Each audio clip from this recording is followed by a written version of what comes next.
क्योंकि प्रेम बताने का चीज नहीं है, ईश्वर व्याख्या का वस्तु नहीं है, ईश्वर अनुभव का वस्तु है। पूजा पाठ तर्क का वस्तु नहीं है, वितर्क को मिटाने का वस्तु है। मैं अक्सर कहता हूं, न हम धार्मिक बने, न हम नास्तिक हैं, न हम आस्तिक हैं, हम वास्तविक हैं। धर्म हमको वास्तविकता से जोड़ता है। धर्म आपको ये भी नहीं कहता कि आप बहुत ज्यादा पूजा पाठ करें, घर बार को छोड़ दें, जंगलों में चले जाएं, पत्नी की तरफ न देखें, पुत्र पुत्री का, ऐसा नहीं कहता। धर्म ना ही आपको आस्तिक बनाता है, धर्म ना ही आपको नास्तिक बनाता है, धर्म आपको वास्तविक बनाता है। जय हो। आप वास्तविकता से जुड़े, सूर्य का दर्शन करें और उस सूर्य के दर्शन से निकलने वाली जो रश्मियां हैं, जो किरणें हैं, उस किरणों के द्वारा आपका आत्मविश्वास प्रफुल्लित हो, वर्धित हो, पुष्पित हो, आपका आत्मबल मजबूत हो। सूर्य दर्शन का मतलब यह है।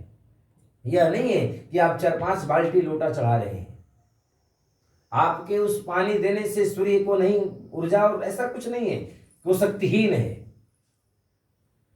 सूर्य को जल देने का अभिप्राय है कि उस सूर्य के प्रति आपकी एक निष्ठा, आपकी एक आदर, सूर्य का आदर कर रहे हैं आप।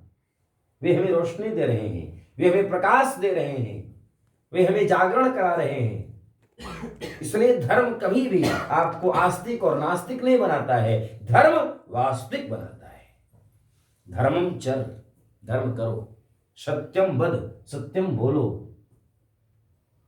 धार्मिक अनुष्ठान का अभिप्राय कतई नहीं है कि हम अपने कर्मकांड की उस पद्धति को का पुनरावर्तन कर रहे हैं, पूर्वजों ने किया है तो करना चाहिए, हमारे ऋषि परंपराओं ने किया, नहीं, उसका तो है, पर मूलभूत आवश्यकता वर्तमान समय की सदुपयोगिता यह है कि ईश्वर के प्रति, गॉड के प्रति, आपके इष्ट के प्रति आपकी आदर श्रद्धा कितनी है। जिन्होंने हमें इतना सुंदर शरीर दिया, इस सोचो, एक आंख का कुछ ऐसा बिगड़ जाए, नेत्र का, तो लोग कहां कहां जाकर के ऑपरेशन कराते हैं, लाखों लाखों रुपये खर्च करते हैं, फिर भी वह रोशनी, वह प्रकाश नहीं हो पाता है जो भगवान ने बना करके भेजा है। होता है? नहीं होता है। एक आंख का, उसके एक क्या बोलते हैं इसके अंदर जो भी रहता है, लेंस कहें या क्या क्या जो भी है, पुतला जो भी, उसके अंदर की जो प्रकाश की जो क्षमता है, वह जो क्षमता जब उम्र के अनुसार अथवा किसी रोग के द्वारा जब कम हो जाता है, तो लोग क्या क्या प्रयत्न नहीं करते हैं, कितने कितने प्रयत्न नहीं जो करते हैं, फिर भी उस ईश्वर के प्रति हम आभारी नहीं होते हैं। हम डॉक्टर को थैंक यू बोल देते हैं, हम डॉक्टर का लाभ ले लेते हैं, हम डॉक्टर को गिफ्ट दे देते हैं कि आपने मेरी जान बचा ली। अरे जिसने जान भरी है उसके लिए तो कभी आभार करो। जय हो। वो जान बचा लिया, उसके प्रति आप आभारी हैं, उसका आप हृदयवत प्रणम में नमस्कार कर रहे हैं। लेकिन जिसने जान भरा है वो नहीं, जिसने जान डाला है आपके अंदर, उसके जान के जानने से आप जाने जा रहे हैं, उसके प्रति आपका समर्पण कितना है, इसके लिए धार्मिक अनुष्ठान आवश्यक है। डॉक्टर आपके अंदर प्राण नहीं डालता है, वो जो एक रोग है, जो एक बीमारी है, उसका जो औषधि है, उसको उपचार के माध्यम से प्रयत्न करता है, ठीक हो जाता है। लेकिन उस प्राण को बनाने वाला जो प्राणनाथ है, उस प्राणनाथ के प्रति हम कितने समर्पित हैं, इसके लिए धार्मिक अनुष्ठान की आवश्यकता है वर्तमान समय में। प्रभुं प्राणनाथं विभुं विश्वनाथं, प्रभुं प्राणनाथं विभुं विश्वनाथं। जो विश्व का नाथ है, जो जगन्नाथ है, उसके प्रति हमारा समर्पण नहीं है, इस हाड़ मांस की पुत्रियों के प्रति हमारा समर्पण है। धर्मं भजस्व सततं त्यज लोक धर्मा, धर्म को भजिए। कैसे भजिए? सततम निरंतरम। त्यज लोक धर्म, लोक धर्म को छोड़िए। देहस्थिमान सुरुधिरे विमतिम त्यजत्वं जाया सुतादिषु। इनमें जो आपकी अभिप्सा है, लिप्सा है, उसको छोड़िए और क्या करिए? धर्मं भजस्व सततम, धर्म को भजिए। धर्मः प्रौंछितकैतवोऽत्र परमो निर्मत्सराणां शताम्। कहीं बिना धर्म का आपका जीवन चल ही नहीं सकता है साहब। आप कितने भी कुबेरपति क्यों ना हो जाएं, आवश्यक रूप से और निश्चित रूप से आपके पास कोई ना कोई धर्म है। उस धर्म के सहारे आप जा रहे हैं, उस धर्म के सहारे ही आप कुबेरपति हैं, उस धर्म के सहारे ही आपका स्वास्थ्य ठीक है। कुछ ना कुछ तो है, चाहे अभी हो या पूर्व में हो।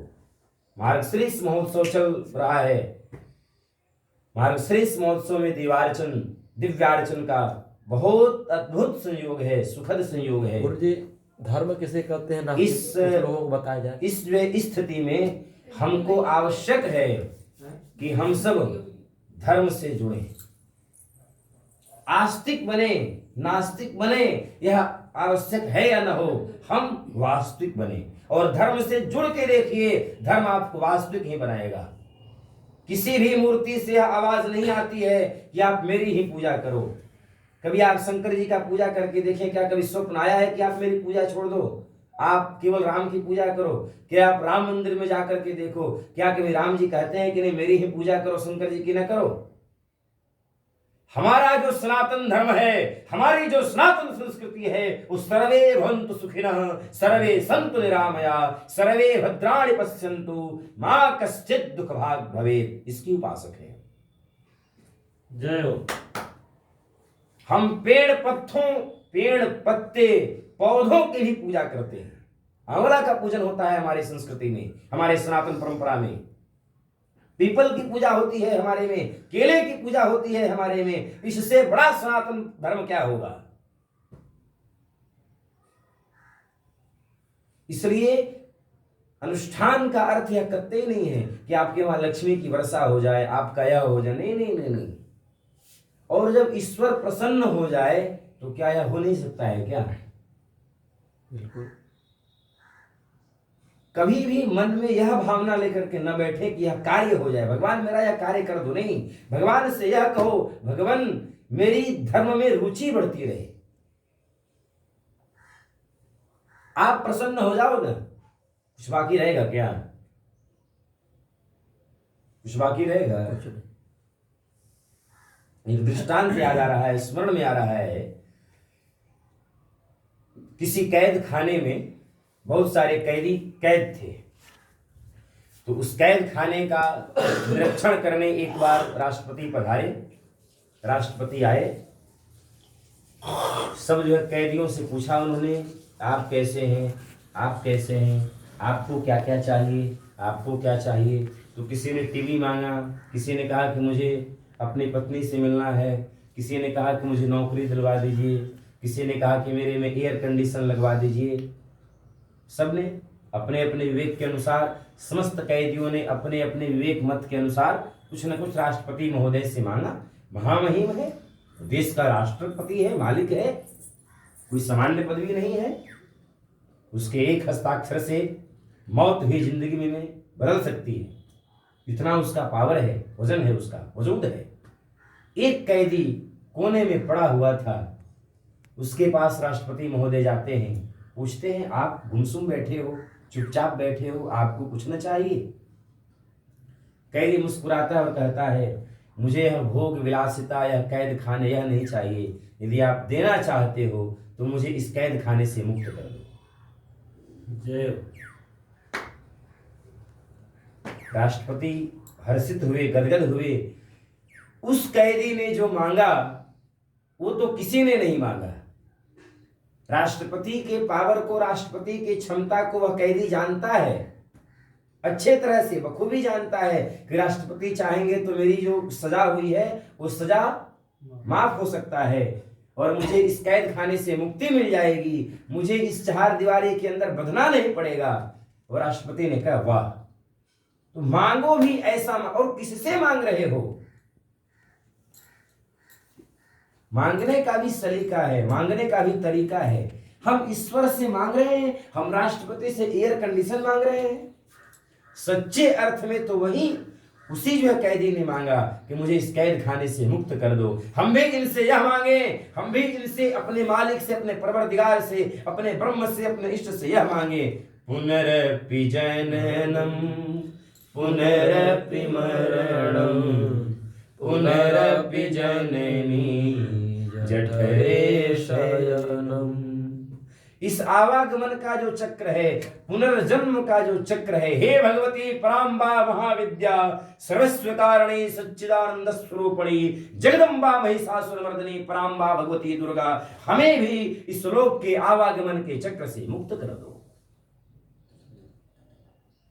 हम आपसे लक्ष्मी की कामना करें, हम आपसे धन धान्य की कामना करें, हम आपसे भूमि भवन की कामना करें, तो यह आपकी अवहेलना नहीं है क्या?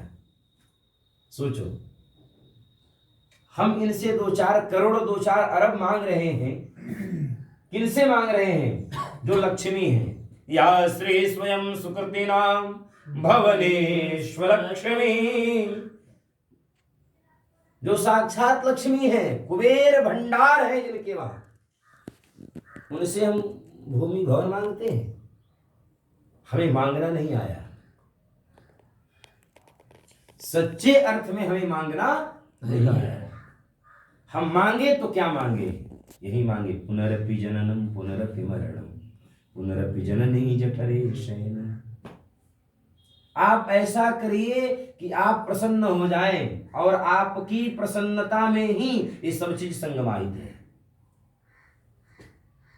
कोई बहुत बड़ा व्यक्ति आता है, प्रधानमंत्री अथवा राष्ट्रपति आता है, तो क्या सड़क की सफाई करनी पड़ती है क्या? क्या डीएम को, कर्मचारी को बुलाना पड़ता है क्या? कल्पना करो, सोचो, प्रधानमंत्री को आपके शहर में आना है, तो आपके शहर की देखते हैं गली गली, याद करिए, सोचिए, सूरत बदल जाता है, सूरत स्वरूप सब बदल जाता है। और जिन्होंने प्रधानमंत्री को जन्म दिया, सोचिए, वे जब आएंगे, जो विश्व के नाथ हैं, वो तो सिर्फ भारत के नाथ हैं, सिर्फ भारत के ही मालिक हैं, भारत में ही हुकूमत चलेगी उनका। और संपूर्ण त्रिलोकी के जो नाथ हैं, वे जब आएंगे तो कुछ बाकी रहेगा क्या? विषय कुछ बाकी रहेगा क्या? कुछ नहीं बाकी। वो विश्व के नाथ हैं, और उस विश्व के नाथ की उपासना हम सब कर रहे हैं। उस जगदम्बा विश्व जननी की हम सब उपासक हैं, और उस विश्व जननी की उपासना करने के क्रम में हम यदि कुछ उनसे मांग रहे हैं, तो ये क्या उनकी अवहेलना नहीं है? कुबेर भगवान आ जाएं और आप कुबेर से क्या कहें? कुबेर भगवान आ जाएं कहीं और आप कुबेर से क्या मांगे? 2-4 करोड़ दे दीजिए, 7 पुस्त तुम्हारा खर्च, बस यही। यानी जो कुबेर भगवान की कीमत क्या 2-4 करोड़ है? बार बार वर मांगहूं हर्षि देहु श्रीरंग, पद सरोज अनुपायनी भक्ति सदा सत्संग, भक्ति सदा सत्संग। मांगना यह है, भरत जी ने मांगा है, अर्थ न धर्म न काम रुचि, गति न चहूं निर्वाण। मोक्ष भी नहीं चाहिए, मुझे मोक्ष भी नहीं चाहिए। क्या चाहिए? जन्म जन्म रति राम पद, यह वरदान नया। राम के चरणों में मेरी अनुरक्ति हो जाए, राम के चरणों में मेरी प्रीति प्रगाढ़ हो जाए, और राम के चरणों में मेरी प्रीति प्रगाढ़ हो गया तो अर्थ की क्या जरूरत, धन की क्या जरूरत, मोक्ष की भी जरूरत नहीं है। अर्थ न धर्म न काम रुचि, आपकी रुचि रहेगी ही नहीं, और बिना मांगे आपको मिल जाएगा। क्या मांगना है? मांगना क्या है? मांगने से नहीं होता। मैं अगर मांगूं तुझे तुम न देना कुछ मुझे, वरना आशिक नहीं मजदूर हो जाऊंगा मैं, मजदूर हो जाऊंगा मैं, जय हो जय हो। मजदूर हो जाऊंगा मैं। ईश्वर से कभी भी किसी सामग्री की कल्पना मत करिए, ईश्वर से ईश्वर भक्ति मांगिए। भगवान ऐसा आयोजन हमारे घर में प्रतिवर्ष होता रहे, प्रतिपल होता रहे। आप ऐसी शक्ति सामर्थ्य दो, हमारे अंदर की वासना को समाप्त करो, हमारे अंदर को क्लेश कलमश को समाप्त करो। आप प्रसन्न हो जाओ। आपकी प्रसन्नता का परिणाम यह होगा कि हमारे दरवाजे पर कुबेर चल करके आएंगे, राम चल करके आएंगे, भगवान को आना पड़ेगा। बस आप प्रसन्न हो जाओ। आपकी प्रसन्नता में ही हमारा सर्वांगीण चातुर्दिक सफलता और लाभ है। बोल वृंदावन बिहारी